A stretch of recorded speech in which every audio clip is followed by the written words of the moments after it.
تعظیم بزرگوں، نوجوان دوستوں،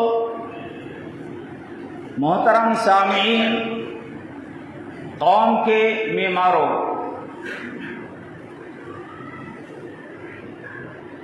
سب سے پہلے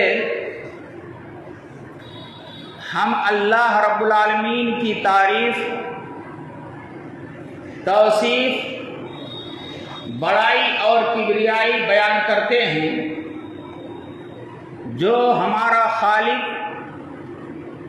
مالک، رازق ہے۔ اس کے علاوہ بے شمار صفات کا حامل ہے، رحمان ہے، رحیم ہے، قدیر ہے، قادر ہے، سمیع ہے، بصیر ہے، الغرض بے شمار صفات کا حامل ہے۔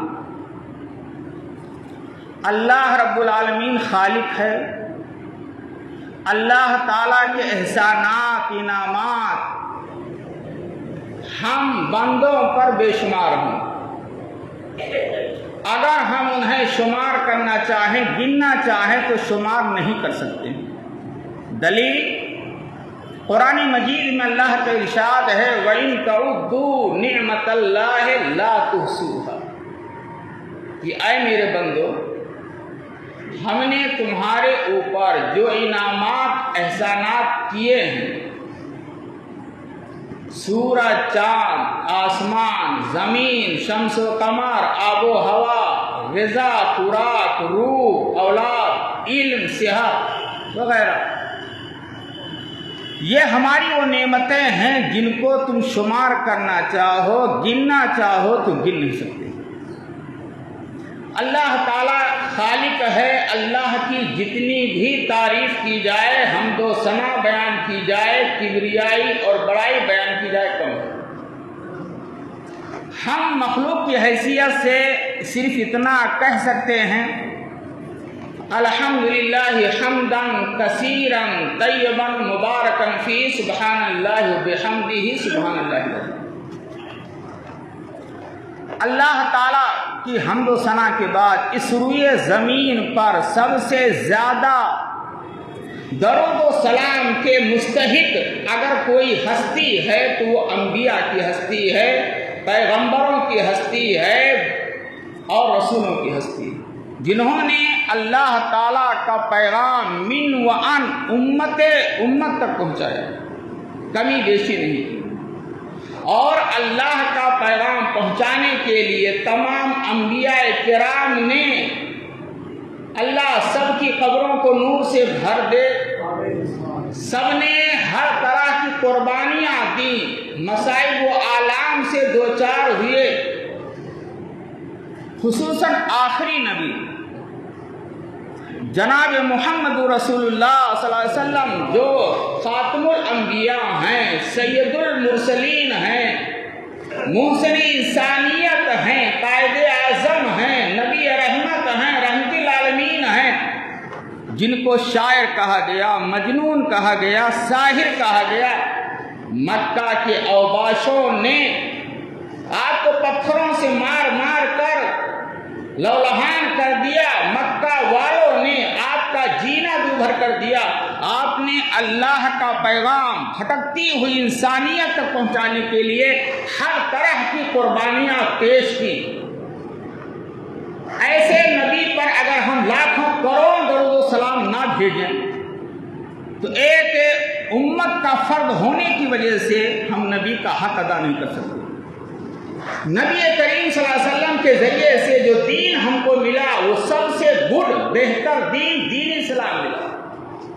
اس آخری نبی کے ذریعے سے جو قیمتی آسمانی کتاب تحفہ کی شکل میں ہم کو دی گئی وہ قرآن مجید ہے، اللہ کا کلام، جس کے ایک ایک حرف پڑھنے پر 10 نیکیاں ملتی، جس کی عظمت کا کیا کہنا، جس کی تلاوت کرنے سے انسان اعلیٰ درجے پر، اعلیٰ مقام پر پہنچ جاتا ہے، اور جس کی تلاوت چھوڑ دینے سے انسان تنزلی کا شکار ہو جاتا ہے، وہ قرآن مجید جس کے سورہ اخلاص پڑھنے سے، ایک بار پڑھنے سے 10 پارہ قرآن کی تلاوت کا ثواب ملتا ہے۔ اور جو شفا بھی ہے، باعث رحمت بھی ہے اور باعث ہدایت بھی ہے۔ یہ ایک مومن کے لیے دستور حیات ہے۔ اس نبی کے ذریعے سے سب سے قیمتی دولت جو ہم کو ملی ہے وہ آنکھوں کی ٹھنڈک نماز ہے، جو معراج کے موقع پر تحفے کے شکل میں، گفٹ کی شکل میں نبی کو ملی، نبی کے ذریعے سے ہم کو ملی۔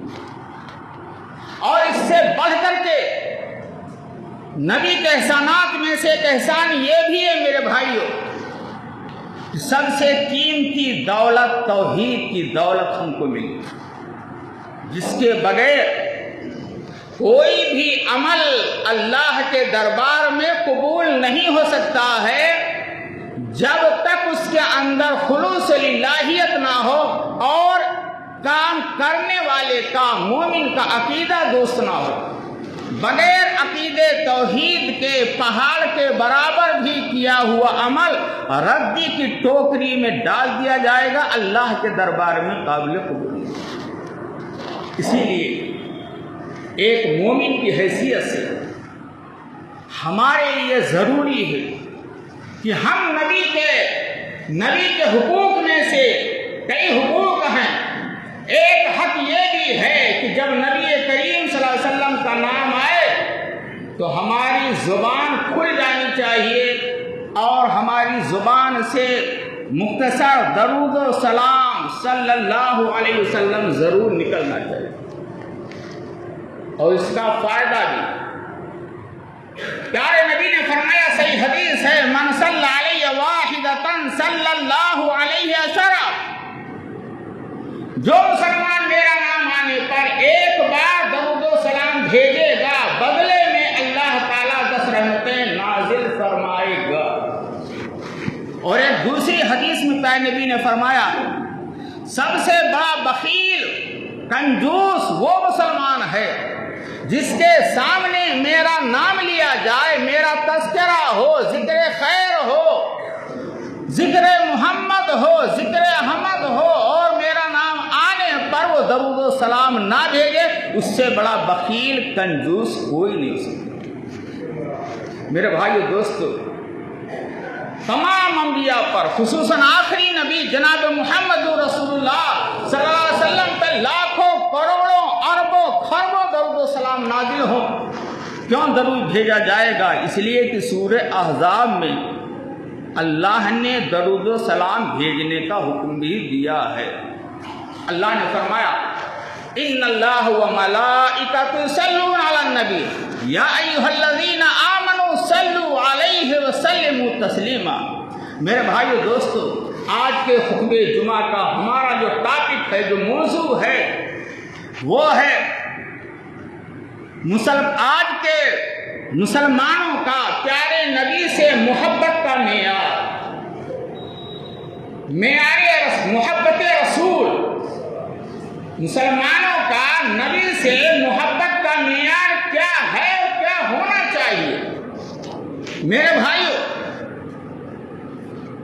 رسولوں پر ایمان، خاص طور پر آخری نبی پر ایمان لانا، یہ ایمان کے 6 ارکان میں سے ایک اہم رکن ہے۔ بغیر رسولوں پر ایمان لائے کوئی مسلمان اور مومن نہیں ہو سکتا ہے۔ جہاں اسلام کے 5 ارکان ہیں، وہیں ایمان کے 6 ارکان ہیں۔ ان میں ایک ایمان بالرسول بھی ہے، اور آخری نبی جناب محمد رسول اللہ صلی اللہ علیہ وسلم پر ایمان لانا، یہ اللہ کے نبی ہیں، رسول ہیں، آخری نبی ہیں۔ لا نبی بعدی، سے بخاری کی حدیث ہے کہ آپ کے بعد کوئی نبی آنے والا نہیں قیامت۔ آپ کو آخری نبی مانا جائے، اس پر ایمان ہے۔ رسول اکرم نے جو کچھ کہا ہے اس پر عمل کیا جائے۔ نبی کریم صلی اللہ علیہ وسلم کے حقوق بے شمار ہیں میرے بھائیوں۔ آج کے خطبہ جمعہ میں ہم آپ کو محبت رسول کا معیار کیا ہونا چاہیے، قرآن و حدیث نے کیا بتایا ہے، اور آج کا مسلمان کیا کر رہا ہے، محبت رسول کا معیار کس کو سمجھ بیٹھا ہے، میں نے آپ کے سامنے سورہ آل عمران کی آیت نمبر 31 تلاوت کی۔ اللہ رب العالمین نے ارشاد فرمایا قل ان کنتم تحبون اللہ فاتبعونی یحببکم اللہ ویغفر لکم ذنوبکم۔ اے لوگو، اے نبی پاک آپ لوگوں سے کہہ دیجئے، قل اعلان کر دیجئے، ان کنتم تحبون اللہ، اگر تم اللہ سے محبت کا دم بھرتے ہو، اگر تمہارا یہ کہنا ہے کہ مجھے اللہ سے بہت گہری محبت ہے، میں اللہ کا بہت مقرب بندہ ہوں، قل ان کنتم تحبون اللہ فاتبعونی، تو اللہ نبی کے زبان سے کہلوا رہا ہے جب تک رسول اکرم آخری نبی رحمت للعالمین محسن انسانیت کی پیروی نہیں کرو گے، اتباع نہیں کرو گے، رسول کی اتباع کے بغیر اللہ سے محبت کا دعویٰ کھوکھلا ہے، بیکار ہے۔ جب رسول کی اتباع کرو گے، رسول کی پیروی کرو گے تو دو فائدہ ہوگا، یغفر لکم ذنوبکم، ایک تو یہ ہے اللہ یحببکم اللہ، اللہ تم کو اپنا محبوب بندہ بنا لے گا، ویغفر لکم ذنوبکم، اور اللہ تمہارے گناہوں کو معاف۔ معلوم یہ ہوا کہ رسول اکرم کی اتباع کرنے سے ہم اللہ کے محبوب بندے بن جائیں گے اور اللہ ہمارے گناہوں کو معاف کر دے گا۔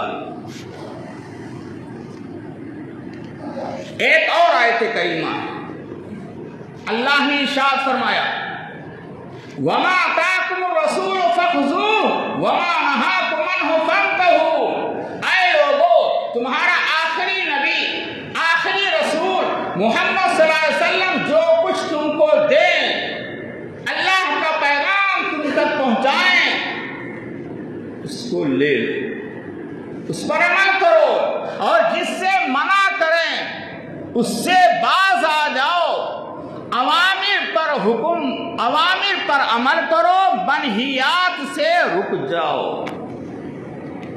یہ سورہ حشر آیت نمبر 7 میں اللہ نے ارشاد فرمایا۔ اور ایسے ہی اللہ رب العالمین نے ایک جگہ اور فرمایا سورہ محمد آیت نمبر 33 میں، یا ایھا الذین آمنوا، اے ایمان لانے والو، اطیعوا اللہ واطیعوا الرسول ولا تبطلوا اعمالکم، اللہ کی اطاعت کرو، رسول کی اطاعت کرو اور اپنے اعمال کو برباد نہ کرو۔ پیارے نبی صلی اللہ علیہ وسلم نے کیا فرمایا؟ من اطاعنی فقد اطاع اللہ، جس نے میری اطاعت کی اس نے حقیقت میں اللہ کی اطاعت کی، ومن عصانی فقد عصى اللہ، اور جس نے میری نافرمانی کی اس نے حقیقت میں اللہ کی نافرمانی کی۔ یہ صحیح بخاری کی روایت ہے۔ قرآن کی بے شمار آیات ہیں جس میں اللہ اور رسول کی اطاعت کا، رسول اکرم کی پیروی کا، اتباع نبوی کا بار بار حکم دیا گیا ہے۔ اور شاعر نے کیا کہا ہے؟ لَوْ كَانَ حُبُّكَ صَادِقًا لَأَطَعْتَهُ، اگر تمہاری محبت سچی ہوتی، لَوْ كَانَ حُبُّكَ صَادِقًا لَأَطَعْتَهُ، تو تم جس سے محبت کر رہے ہو، جس سے محبت کا دعویٰ ہے، اپنی محبت میں تم سچے ہوتے، لَوْ كَانَ حُبُّكَ صَادِقًا لَأَطَعْتَهُ، اگر تمہاری محبت سچی ہوتی تو تم جس سے محبت کرتے ہو اس سے اس کی اطاعت کرتے، اس کی بات مانتے۔ ان المحب لمن يحب مطیع، اس لیے کہ جو آدمی دنیا میں بھی جس سے محبت کرتا ہے اس کی بات مانتا ہے۔ نوجوان سمجھ رہے ہوں گے، چاہے محبت غلط طریقے سے ہو، جس سے محبت کرتا ہے اس کی بات مانتا ہے۔ یہ شاعر بھی کہہ کر کے ہم کو جو رہا ہے۔ پیارے نبی صلی اللہ علیہ وسلم نے فرمایا محبت کا معیار کیا ہے؟ لا یؤمن احدکم حتی یکون ہواہ تبعا تم میں سے کوئی بھی کامل مومن ہو ہی نہیں سکتا ہے یہاں تک کہ اپنی خواہشات کو میری لائی ہوئی شریعت کے تابع نہ کر دے۔ جب تک اللہ کے رسول کے فرمودات کو، جب تک اللہ کے رسول کے اقوال کو، افعال کو آپ اپنی زندگیوں میں نہیں ڈھالیں گے، اپنی زندگی کو کتاب و سنت کے تابع نہیں کریں گے، جب تک آپ دعویٰ بیکار ہے محبت رسول کا کرنا۔ آج ہمارے سماج کے اندر جو دعویٰ ہے محبت رسول کا، وہ دعویٰ باطل ہے، دعویٰ بیکار ہے، کھوکھلا ہے، اس دعوے کی کوئی حقیقت نہیں ہے، اس لیے کہ صحابہ کرام نے یہ دعویٰ نہیں کیا تھا۔ صحابہ کرام نے رسول سے محبت کا جو اظہار کیا وہ آج کے مسلمانوں کے محبت کے اظہار کے طریقہ کے علاوہ ہے۔ قرآن مجید میں اللہ رب العالمین نے واضح فرما دیا، لقد کان لکم فی رسول اللہ اسوۃ حسنہ، اے لوگوں رسول اکرم کی زندگی تمہارے لیے بہترین آئیڈیل نمونہ ہے۔ یہ اللہ نے فرمایا، یہ اللہ نے فرمایا۔ اور جہاں اللہ کے رسول کا حکم آ جائے، چور چرا کیلو کا لے تو لا شس و پنج کرنے کی ایک مسلمان کے لیے گنجائش نہیں۔ اللہ نے فرمایا فَلْيَحْذَرِ الَّذِينَ يُخَالِفُونَ عَنْ أَمْرِهِ أَن تُصِيبَهُمْ فِتْنَةٌ أَوْ يُصِيبَهُمْ عَذَابٌ۔ جو لوگ اللہ کے رسول کی مخالفت کرتے ہیں، حکم رسول کی نافرمانی کرتے ہیں، انہیں ڈرنا چاہیے کہ اللہ تعالیٰ دنیا کے اندر کسی بڑی مصیبت میں گرفتار نہ کر دے، یا کوئی آسمان سے آسمانی عذاب نازل نہ فرمائے۔ نبی کریم صلی اللہ علیہ وسلم سے محبت کا معیار جو صحابہ کی زندگی میں ملتا ہے، جو رسالت میں ملتا ہے، وہ نبی کی ذات سے محبت کرتے تھے، نبی کے قول سے محبت کرتے تھے، نبی کے فعل سے محبت کرتے تھے۔ نبی نے کہہ دیا کھڑے ہو جاؤ تو کھڑے ہو جاتے تھے، نبی نے کہہ دیا بیٹھ جاؤ تو بیٹھ جاتے تھے۔ چنانچہ صحیح روایت میں آتا ہے، ایک مرتبہ اللہ کے رسول خطبہ دے رہے تھے، جمعہ کا خطبہ۔ حضرت عبداللہ بن مسعود رضی اللہ عنہ دروازے پر جہاں جوتے چپل نکالے جاتے وہاں کھڑے تھے، اور دیگر صحابہ بھی کھڑے تھے۔ آپ نے فرمایا اجلسو اجلسو، بیٹھ جاؤ، کھڑے نہ رہو۔ حضرت عبداللہ بن مسعود کے کان سے پیارے نبی کا یہ فرمان ٹکراتا ہے، چون چرا کیلو کام نہیں کیا، فوراً وہاں جہاں کھڑے تھے جوتی چپل نکالنے کی جگہ پر وہیں بیٹھ گئے، سلنڈر ہو گئے۔ نبی کا فرمان آیا، اپنے آپ کو جھکا دیا، یہ ہے مسلمان۔ اللہ کے رسول صلی اللہ علیہ وسلم نے، بخاری کی روایت ہے، اللہ کے رسول نے سونے کی انگوٹھی بنوائی محبت میں صحابہ کرام نے۔ نبی کریم صلی اللہ علیہ وسلم نے نکال دیے کہ اب سونا ہمارے لیے حرام ہے، مسلمانوں کے لیے حرام ہے۔ سونے کی انگوٹھی بنوائی، صحابہ نے بنوائی، نبی نے پہنا، صحابہ نے پہنا، نبی نے نکالا، صحابہ نے نکالا۔ یہ ہے محبان رسول، یہ ہے محبان رسول۔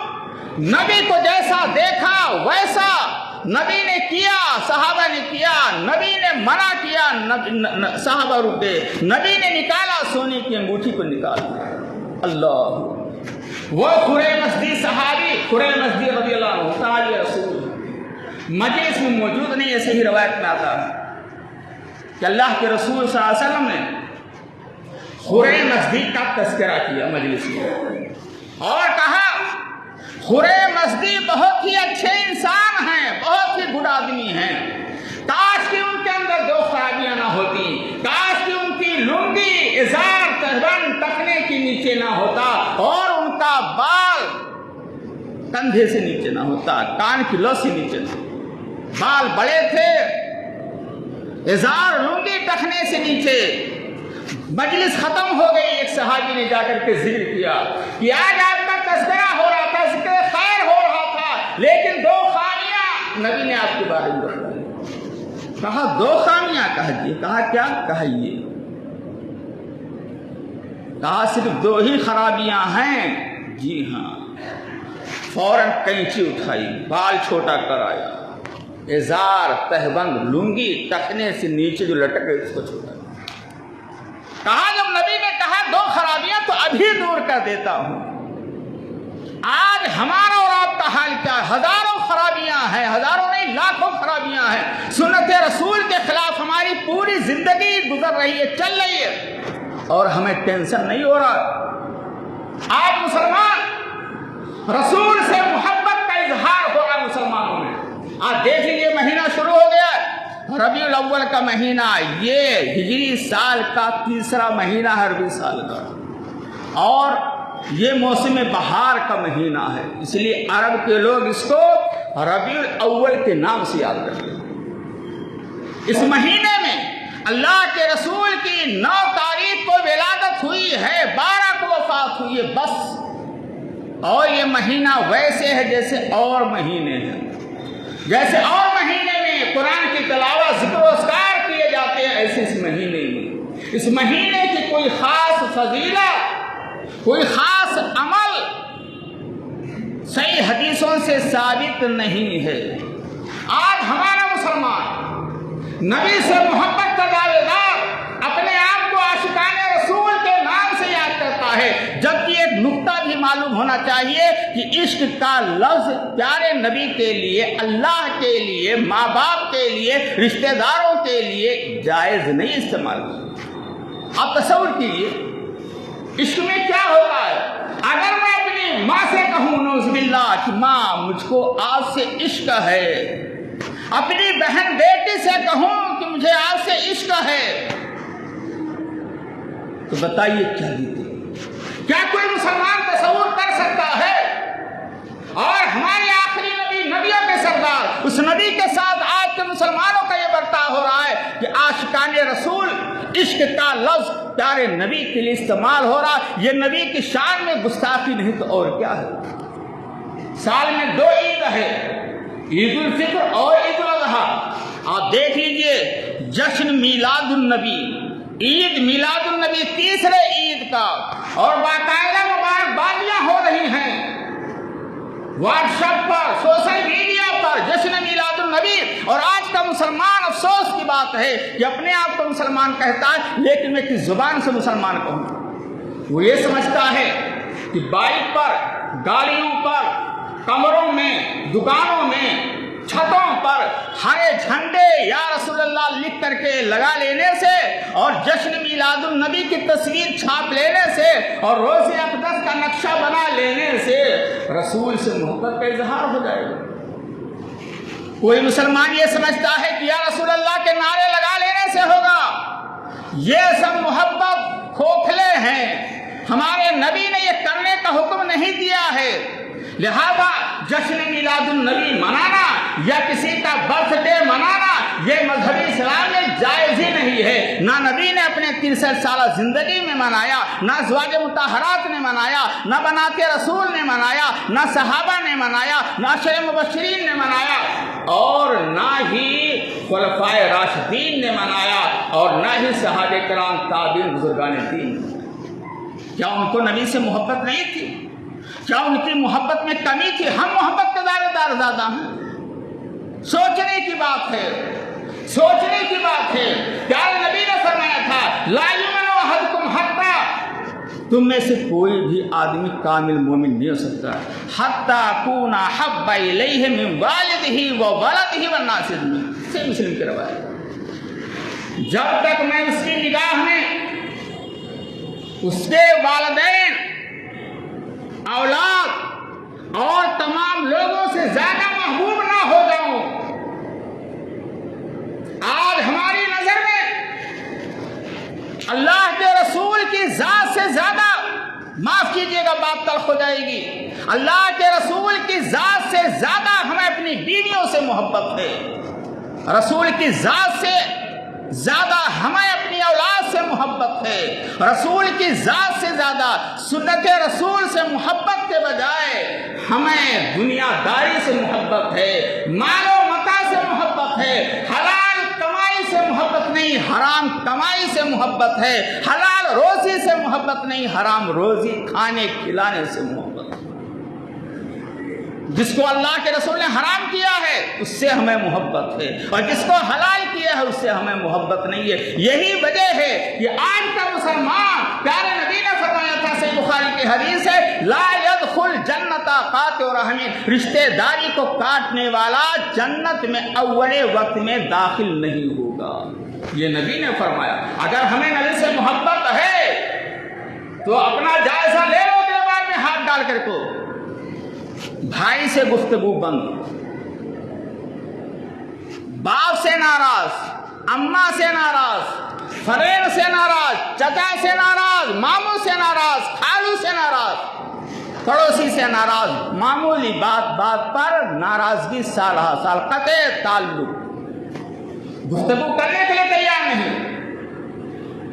نمازی بھی ہیں، حاجی بھی ہیں، عمرہ بھی کیے ہوئے ہیں، بہت اللہ والے بڑی نیکی کر رہے ہیں، لیکن اپنے بھائی کے دل میں محبت ڈالنے کے لیے تیار نہیں، اور اپنے دل سے بغض و حسد نکالنے کے لیے تیار نہیں ہے۔ پیارے نبی نے فرمایا تھا کہ 3 دن سے زیادہ قطع تعلق جائز نہیں۔ ناراضگی ہے کسی بات پر، ناراضگی دنیا کے تعلق سے، ناراضگی 3 دن سے زیادہ جائز نہیں۔ ہاں اگر کوئی شرک کرتا ہے، بدعت کرتا ہے، شریعت کے خلاف کام کرتا ہے تو آپ زندگی بھر ناراض رہیے، زندگی بھر ناراض رہیے۔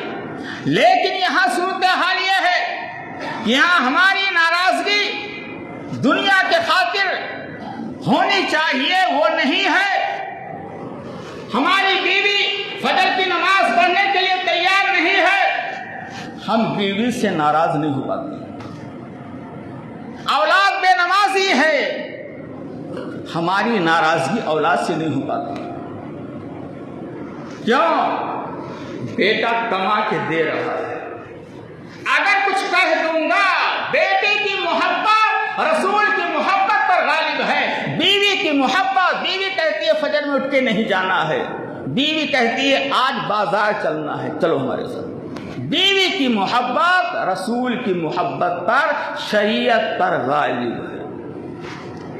وہ اللہ والیہ تھی جو کہتی تھی، گھر سے بھیجتے ہی اپنے شوہروں کو، اللہ جانا، تھوڑا کمانا لیکن حلال طریقے سے، حرام طریقے سے نہیں، حلال روزی کما کے لانا، تھوڑا کھلانا لیکن حلال طریقے سے۔ آج کی بیویاں ایسی نہیں مل رہی، وہ کہتی ہیں پیسہ پیسہ پیسہ، فلاں ایسا اتنا کما رہا، فلاں کی کوٹھیاں بن گئی ہیں، آپ کے پاس گاڑیاں نہیں ہیں۔ بیوی سے مجبور ہو کر کے، اولاد سے مجبور ہو کر کے، پڑوسی کے دیکھا دیکھی، آج کا مسلمان نمازی بھی ہے، توحید والا بھی ہے، لیکن کوٹھی بنا رہا ہے حرام طریقے سے، رائس میل لگا رہا ہے، میلوں سے لون لے کر کے۔ یاد رکھیے گا، سود لینے والا، دینے والا، لکھنے والا، سب پر اللہ کے رسول نے لعنت بھیجی ہے کہ اللہ کی لعنت ہو، پھٹکار ہو، اللہ کا غضب نازل ہو جائے۔ اور قرآن میں تو کھل کر کے کہا گیا ہے کہ جو سودی کاروبار کرتے ہیں، سودی لین دین کرتے ہیں، بزنس کرتے ہیں، وہ اللہ و رسول سے جنگ کرنے کے لیے تیار ہے۔ سوچیے، آج اسی پیسے کو ہم کما رہے ہیں حرام طریقے سے، ہماری کمائی، ہماری تجارت حرام طریقے سے، اور ہمارا دعویٰ ہے محبت رسول کا کہ ہم نبی سے محبت کرتے ہیں۔ پیارے نبی نے فرمایا تھا حلال روزی کماؤ ورنہ تمہاری دعائیں قبول نہیں ہوگی۔ صحیح مسلم کی حدیث مجھے یاد آتی ہے، ایک آدمی مسافر ہے، مسافر کی دعا قبول ہوتی ہے، پراگندہ بال ہیں، کپڑے غدالود ہیں، اللہ کے دربار میں حاضری دیتا ہے اور اپنے دونوں ہاتھوں کو اٹھاتا ہے اور کہتا ہے یا رب، یا اے میرے رب، میری دعا قبول فرما، قبول کر لے میرے پروردگار میری دعا۔ لیکن اللہ رسول آگے فرماتے ہیں مطعم حرام، اس کا کھانا حرام کمائی کا، مشرب حرام، اس کا پینا حرام کمائی کا، جو کھا رہا ہے، کھلا رہا ہے، وہ بھی حرام طریقے سے کمایا۔ اور جو پی رہا ہے مشروب، لسی، ٹھنڈا، جوس، وہ بھی حرام کمائی کا۔ ملبس حرام، جو پینٹ شرٹ پہننا اپنی بیوی کو، بیٹی کو، رشتہ داروں کو، فیملی کو پہنا رہا ہے، وہ بھی حرام طریقے سے۔ وغذی بالحرام، اور اس کی غذا بھی حرام کمائی کی ہے۔ فانا استجاب، بتائیے ایسا مسلمان جو حرام کھاتا ہو، کھلاتا ہو، حرام پیتا ہو، پلاتا ہو، حرام پہنتا ہو، پہناتا ہو، اور حرام کھاتا ہو، کھلاتا ہو، پرورش پوری اس کے گوشت کی، خون کی حرام طریقے سے ہو، بتائیے ایسے انسان کی دعا قبول کیسے ہو سکتی ہے؟ چاہے وہ داڑھی، چہرے پہ داڑھی ہو، چاہے لمبی ٹوپی ہو، چاہے وہ کسی چیز کا ذمہ دار ہو، عہدہ ہو، کوئی فرق پڑنے والا نہیں، چاہے ہم ہوں چاہے۔ حتیٰ کہ اگر حرام مال آپ اپنے مدرسے میں دیں گے، امام کو دیں گے، تو وہ بھی محل نظر ہے، جو کھائے گا اس کے اندر روحانیت نہیں ہوگی۔ یہی وجہ ہے کہ آج آپ کا مرکزی ادارہ ترقی نہیں کر رہا۔ اس کے بنیادی اسباب میں سے ایک اہم سبب کیا ہے؟ ہم حرام مال چندے میں دے رہے ہیں، حرام مال کھا رہے ہیں، بچوں کو کھلا رہے ہیں۔ کھلانے والے، کھانے والے گنہگار نہیں، وہ تو محنت کر رہے ہیں، پڑھانے والے گنہگار نہیں ہیں۔ آپ جانتے ہیں کہ یہ میرا مال حرام طریقے سے ہے اور میں نے کارخانے لگائے ہیں لون لے کر کے۔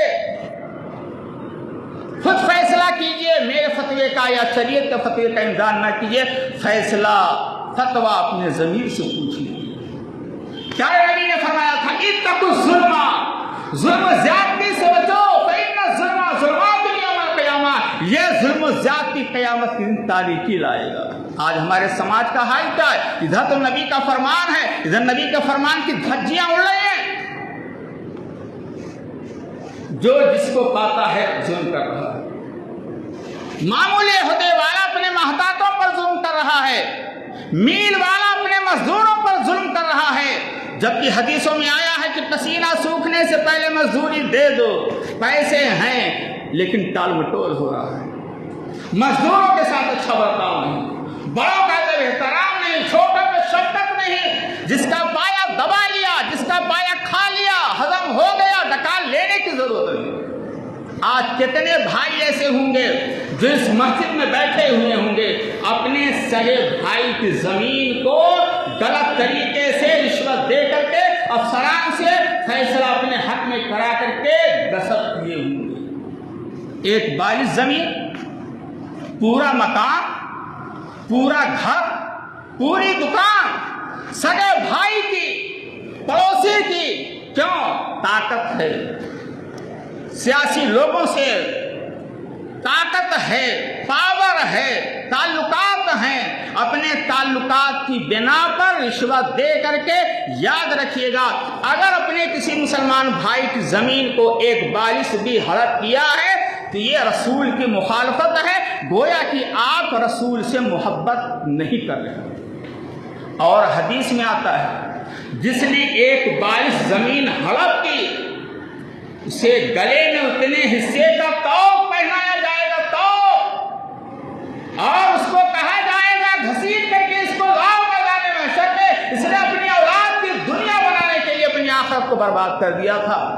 اور پیارے نبی نے فرمایا تھا کہ میرے پاس دو آدمی آتے ہیں مقدمہ لے کر کے، ایک آدمی چند زبان ہوتا ہے، ایک آدمی سیدھا سادہ ہوتا ہے، دونوں اپنی باتیں رکھتے ہیں، میں انسان ہوں، جج کی حیثیت سے دونوں کی بات سنتا ہوں۔ ایک آدمی غلط ہے لیکن اپنی چر زبانی، دلالی، فراری، مکاری، عیاری کی بنا پر وہ میٹھی میٹھی باتیں کر کے اپنے بھائی کے زمین جائیداد کو اپنے حق میں فیصلہ کرا لیتا ہے۔ اگر میں نے فیصلہ غلط کیا اور کسی بھائی کے حق کو چھین کر کے اس کے حق میں دے دیا تو میں جس کو دے رہا ہوں، اگر میں نے غلط فیصلہ کیا ہے تو یاد رکھے اس کے لیے جہنم کے آگ کا ٹکڑا کاٹ کے دے۔ اللہ رونے کا مقام ہے، یہ حدیث روگٹے کھڑی کر دینے والی ہے، لیکن افسوس کی بات یہ ہے کہ ہماری زمینیں مردہ ہو چکی ہیں، افسوس کی بات یہ ہے کہ ہمارے دل مردہ ہو چکے ہیں، ہمارے آنکھوں میں آنسو نہیں ہے جو خوف الہی سے روتے تھے۔ صحابہ کرام کا حال تھا، ایک ایک گھنٹہ رات کے آخری پہر میں رویا کرتے تھے، اپنے گناہوں کو یاد کر کے آنکھوں سے آنسو گرایا کرتے تھے۔ آج ہمیں تکلیف ہو جائے تو ہم روتے ہیں، ہوتے ہیں اور کوئی ہمارا کاروبار ڈاؤن ہو جائے تو مگر مچھ کے آنسو بہاتے ہیں، لیکن کبھی آپ نے تنہائی میں جا کر کے کہاں لوگوں کے سامنے نہیں، دربار الہی میں اکیلے میں تنہائی میں رات کی تاریکی میں جا کر کے اپنے ایک ایک گناہوں کو یاد کر کے رویا ہے؟ اگر رویا نہیں ہے تو میں سمجھتا ہوں کہ آپ سے زیادہ بدنصیب کوئی نہیں سکتا۔ ہو سکتا ہے کہ موت کل آ جائے، ہو سکتا ہے کہ شام کو موت آ جائے، لائن میں ہم اور آپ لگے ہوئے ہیں اور کب بلاوا آ جائے اللہ کی۔ اس لیے میرے بھائیو، ہمارے خطبے کا نچوڑ یہ کہ یا ایھا الذین آمنوا ادخلوا فی السلم کافۃ ولا تتبعوا خطوات الشیطان انہ لکم عدو مبین۔ اے ایمان لانے والوں، اے جوکھن پور کے باشندوں، بزرگوں، نوجوانوں، میں اپیل کرتا ہوں اسلام کے اندر مکمل طور پر داخل ہو جاؤ اور اپنے سارے اعمال کا جائزہ لے لو، شریعت کے خلاف جو ہے اس کو چھوڑو۔ اب نہیں چھوڑو گے تو کب چھوڑو گے؟ اب نہیں آنسو گراؤ گے تو کب آنسو گراؤ گے؟ اب نہیں اپنے گناہوں پہ نادم ہوگے تو کب نادم ہوگے؟ کون سمجھانے والا آئے گا؟ کوئی نبی آئے گا؟ نہیں آ سکتا۔ یہ علماء بیچارے ہیں جن کو آپ کوڑی کے برابر سمجھتے ہیں، یہ علماء اور علماء ورثۃ الانبیاء، انبیاء کے قائم مقام علماء ہیں۔ ان علماء کو آپ نے پہچانا نہیں، افسوس لیا، اپنے پیش امام کی اہمیت کو نہیں سمجھا، اپنے علاقے کے علماء کو نہیں سمجھا، اپنے دانے کو نہیں سمجھا۔ آج آپ کا مرکزی ادارہ الحمدللہ کتنا تیزی سے ترقی چل رہا ہے، ترقی پر گامزن ہو رہا ہے۔ 4 5 مدنی حضرات علماء ہیں۔ آپ کے گاؤں کے بھی مولانا ہاشم سنابلی مدنی حفظ اللہ ہیں، اور بھی دیگر علماء، سلفی علماء کی ایک ٹیم ہے، سنابلی علماء کی ایک ٹیم ہے، ایک اچھی ٹیم ہے۔ اور الحمدللہ بڑی خوشی کی بات ہے کہ آپ کے گاؤں کی بچوں کی تعداد اور گاؤں کے بنسبت سب سے زیادہ ہے، اور جذبہ ہوا ہے، پیدا ہوا ہے۔ وہاں پر لائٹ بھی لگا دی گئی ہے، سولر بھی لگایا جا رہا ہے، ہینڈ پائپ بھی لگائے جا رہے ہیں، مطبخ کا یہ بھی کام ہو رہا ہے۔ آپ آ کر کے جائزہ تو لیجئے، اور 1000 2000 تعاون دینے سے، 1000 2000 5000 کی رسید کٹانے سے آپ مرکز کا حق ادا نہیں کر سکتے۔ ہر شخص کی ذمہ داری سوچے، اپنے مرکزی ادارہ کو مضبوط کرنے کی کوشش کرے، اپنے گاؤں کے مدرسے کو مضبوط کرے۔ پہلے دین، اس کے بعد دنیا، دین دنیا دونوں لے کر کے چلیے۔ آئیے ہم سب مل کر کے دعا کریں کہ پروردگار ہمیں سچا پکا محبان رسول بنائے۔ پروردگار ہم سے جو کچھ صغیرہ کبیرہ گناہ سرزد ہوئے ہیں، اللہ ہمارے گناہوں کو معاف کر۔ اللہ اس گاؤں کو، اس بستی کو شرک بدعات سے بچا، خرافات رسم و رواج سے بچا۔ اللہ ہم سب کو ظلم و زیادتی سے بچا۔ اللہ ہم کو حلال روزی کمانے، کھانے پینے پلانے کی توفیق دے، اور حرام روزی سے بچا۔ اللہ رب العالمین جب تک ہمیں دنیا میں قائم رکھے، اللہ والا بنا کر کے رکھے، توحید والا بنا کر کے رکھے۔ جو دنیا سے جا چکے ہیں اللہ ان کی قبروں کو نور سے بھر دے۔ جو علماء ہیں اللہ ان کو صحت دے، تندرستی دے، اور ان کے معاشی مسائل کو آسان فرما دے۔ اے اللہ ہمارے مرکزی ادارہ المعہد الاسلامی السلفی ارچھا بریلی کو جن بدن ترقی عطا فرما۔ جوکھن پور کے مساجد اور مدارس جو بھی قائم ہیں اللہ سب کو ترقی عطا فرما، سب کو پیار محبت کے ساتھ، الفت اور لگن کے ساتھ آگے بڑھانے کی توفیق دے۔ دلوں سے قدورت حسد نکال کر کے پیار محبت کے ساتھ دین کے کام کو آگے بڑھانے کی توفیق عطا فرما۔ اللہ جب تک دنیا میں قائم رہے، دین پر توحید پر قائم رہے، اور جب ہمارا خاتمہ ہو تو خالص توحید۔ بارک اللہ لنا ولکم فی القرآن العظیم ونفعني وإياكم بالآیات والذکر الحکیم، انہ تعالی جواد کریم ملک رؤوف رحیم۔